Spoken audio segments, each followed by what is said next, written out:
Hello students, welcome back to Vengadeshan Maths Academy. This is 10th Mathematics, Chapter 4 Geometry, Exercise 4.1, Question number 12. இப்போ நம்ம பார்க்க போகிறது கன்ஸ்ட்ரக்ஷனில் similar triangles, scale factor 6/5 greater than 1. பார்க்கலாமா? Okay students, இது போல் ஒரு rough diagram first draw பண்ணிக்கோங்க.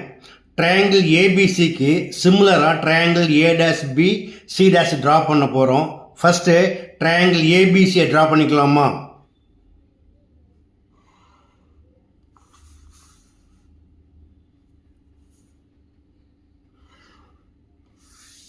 இப்போ இந்த ரஃப் டயக்ராம் பாருங்கள்.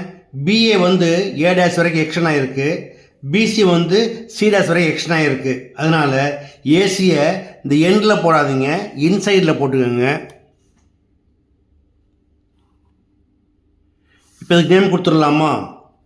ஏ பி சி.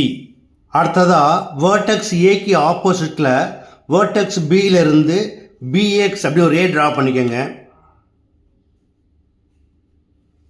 அடுத்ததாக இந்த ரே ட்ரா பண்ணுறப்ப மிக முக்கியமாக கவனிக்க வேண்டியது ஒன்று தான். அதாவது angle CBX is less than 90. ஒரு அக்யூட் ஆங்கிளில் வர்ற மாதிரி ட்ரா பண்ணணும். மேக்ஸிமம் 30 to 45 டிகிரி வர மாதிரி நீங்கள் ட்ரா பண்ணிக்கலாம். மற்றபடி மெஷர்மெண்ட் எதுவுமே இல்லை. ஓகேயா? அடுத்ததாக ஸ்கேல் ஃபேக்டர் பாருங்கள். 6/5 greater than 1. 6/5 எது பெரிய நம்பர்? 6. இப்போ என்ன செய்யுங்க, இந்த ரே பிஎக்ஸை பியிலேருந்து ஸ்டார்ட் பண்ணி 6 ஈக்குவல் செக்மெண்ட்ஸை கட் பண்ண போகிறோம். அதற்கு இது போல் காம்பஸில் பென்சிலை வச்சுக்கோங்க. காம்பஸ் நீடியில் வந்து பியில் வச்சுக்கோங்க. வச்சுக்கிட்டு 6 ஈக்குவல் செக்மெண்ட்ஸை கட் பண்ண முடியுமான்னு செக் பண்ணிவிட்டு தென் கட் பண்ணுங்கள். ஓகே, நவ் 1 2 3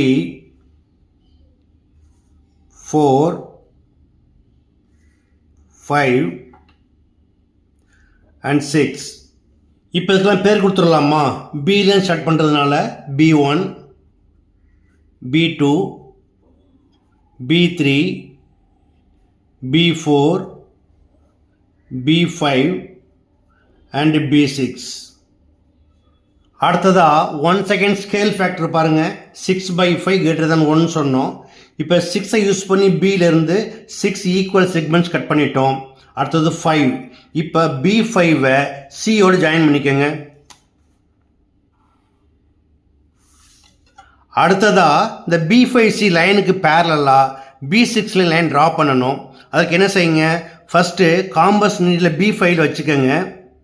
வச்சுக்கிட்டு இந்த 2 கோடு டச் ஆகுற மாதிரி ஒரு ஆர்க் அடிங்க. இப்போ இந்த அளவை மாற்றாதீங்க. இந்த அளவை மாற்றாமல் B6 வச்சு அதே போல் ஒரு ஆர்க் அடிங்க. அடுத்ததாக இப்போ நீங்கள் படத்தில் பார்க்குற மாதிரி இந்த ஆர்க்கோட லென்த்தை மெஷர் பண்ணிக்கோங்க. மெஷர் பண்ணதுக்கப்புறம் இந்த எண்டில் காம்பஸ் நீடில் வச்சு 1 செகண்ட் இந்த ஆர்க்கை கட் பண்ணுங்கள். அடுத்ததாக B6லேருந்து இந்த பாயிண்ட் ஆஃப் இன்டர்செக்ஷன் வழியாக லைன் பிசியை டச் பண்ணுற மாதிரி இது போல் ஒரு லைன் ட்ரா பண்ணிக்கோங்க. இப்போ இது மீட் பண்ணுற இந்த பாயிண்ட்டுக்கு C' பேர் கொடுத்துருங்க. Now B5C is parallel to B6C'. Okay, அடுத்ததாக ஏசிக்கு பேரலாக A' ட்ரா பண்ண போகிறோம். ட்ரா பண்ணுறதுக்கு கீழே என்ன பண்ணணுமோ அதே ஃபார்மெட்டை மறுபடியும் மேலே பண்ண போகிறோம். ஃபஸ்ட்டு சியில் காம்பஸ் வச்சு இந்த 2 கோடையும் ஜாயின் பண்ணுற மாதிரி ஒரு ஆர்க் அடிங்க. தென் இந்த அளவை மாற்றாமல் C' வச்சு அதே போல் ஒரு ஆர்க் அடிங்க. அடுத்ததாக இது போல் இந்த ஆர்க் லென்த்தை மெஷர் பண்ணிக்கோங்க. மெஷர் பண்ணிக்கிட்டு தென் காம்பஸை கரெக்டாக இதில் வச்சுக்கிட்டு 1 செகண்ட் திருப்பி இந்த ஆர்க்கை கட் பண்ணுங்கள். அடுத்ததாக C'-லேருந்து இந்த கட் பண்ண பாயிண்ட் வழியாக இந்த ஏபியை டச் பண்ணுற மாதிரி இது போல் ஒரு லைன் ட்ரா பண்ணிக்கோங்க. இது ஏபியை டச் பண்ணுற பாயிண்ட்டுக்கு A' பேர் கொடுத்துருங்க. Now AC is parallel to A'. Also இதோடைய கன்க்ளூஷன் எப்படி எழுதுவாங்க அப்படின்னா, each side of a triangle A'BC' is 6/5 of the corresponding sides of the triangle ABC.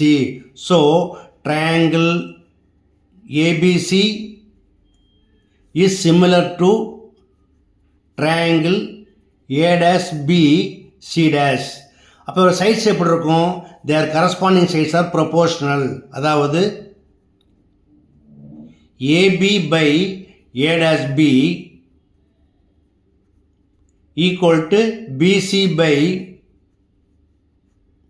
BC dash